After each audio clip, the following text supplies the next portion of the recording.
Hello, I'm Mark Morrison. Um, I'm going to talk about spiritual integration. Um, I read the two articles titled A Working Model for Integration of Spirituality and Counseling by Matisse and all others. And the other article, Integration or Separation, addressing spiritual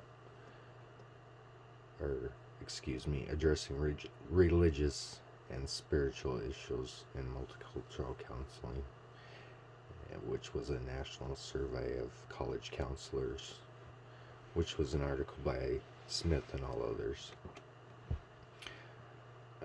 I was looking at one of the ethical standards of the in the American School Counselors Association that was in harmony with my own beliefs, and I found section A1E, and it says are concerned with students' academic, career, social, and emotional needs that encourage the student's maximum development. Um, Students' maximum development has always been the goal of being an educator. You want to maximize how the student learns. You want to maximize teaching the student. You want to prepare them for life. And what I never really considered was the relating it to the social emotional. To some extent I have, but in reading these articles it made me think a different way about it, as far as how deeply going into the social emotional more than the academic development. It just made me think a different way, and that in the counseling of the student, we are going to delve more into the social emotional, and spirituality may be a big part of their social emotional development.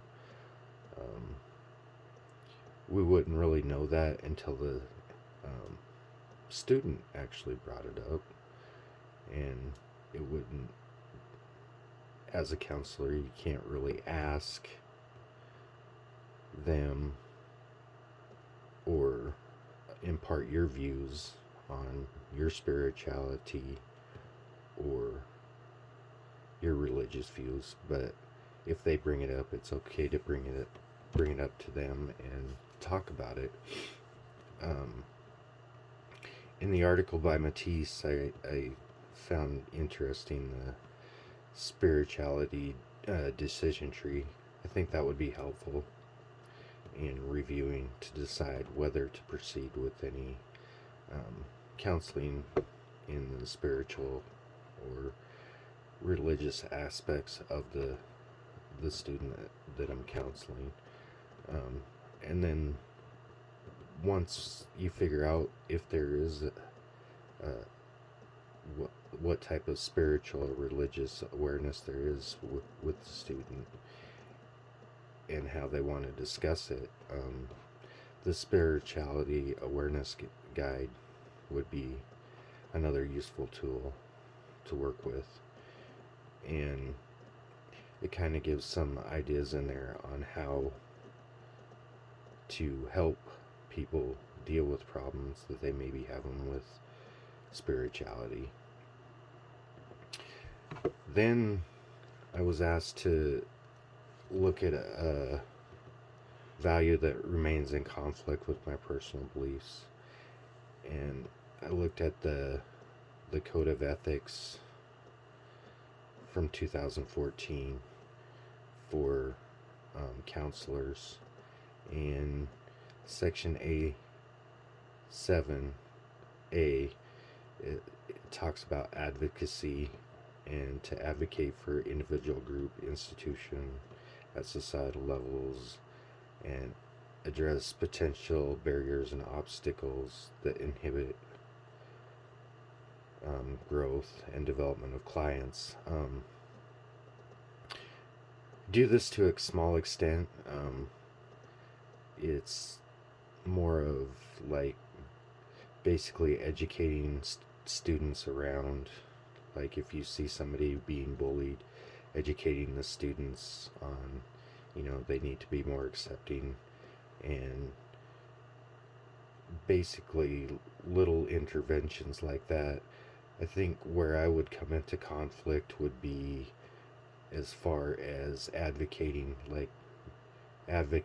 to create a group for certain marginalized people, and that may go against what the community deems should be taught within the school system. It would be hard to advocate for those type of groups. I guess what I would need to work on would be to basically maybe talk to others, see how they've handled the situation, and then research the material and figure out how to deal with it. I know there's a lot of different aspects and a lot of different ways people think, so it would just be, educating myself would be the best way to do it. Thank you for your time. Bye.